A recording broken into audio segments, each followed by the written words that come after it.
everyone, I'm Aaron Taniguchi and I am an illustrator, and this is the third video in a series of how to get started as a professional illustrator.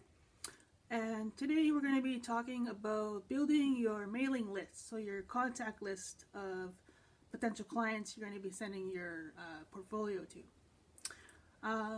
So for the number, you usually want to aim for about 25 to 50 contacts.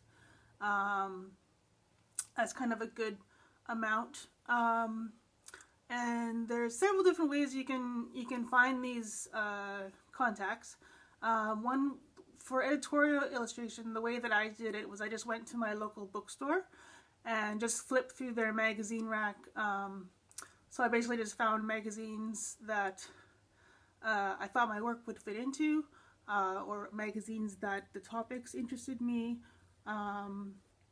Found those magazines, flipped to the masthead of the magazine, which is located at the front of the magazine, usually with the contents page.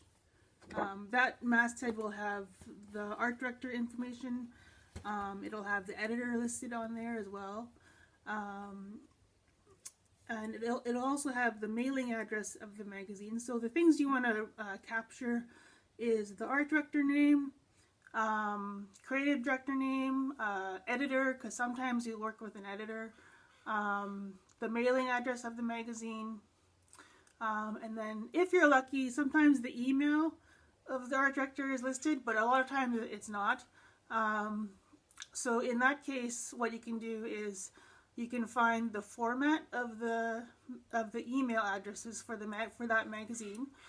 So for example, it might be like first name at themagazinename.com, and then you find the art director's name and you just plug in their first name into that format.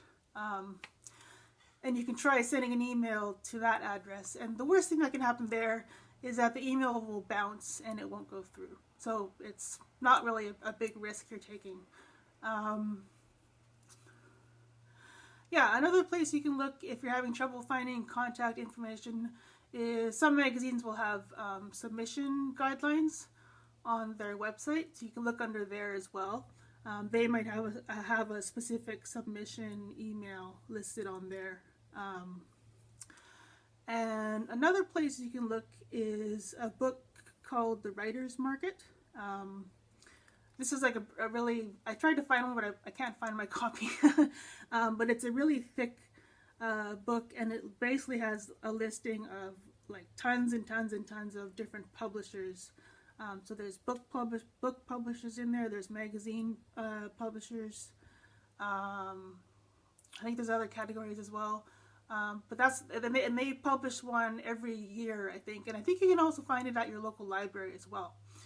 So you can always go to your library and check that out as a resource. Yeah, and those are some ideas on how to build your mailing list. And the next videos we're going to be talking about the actual marketing material you'll be sending out. So we'll see you in the next video.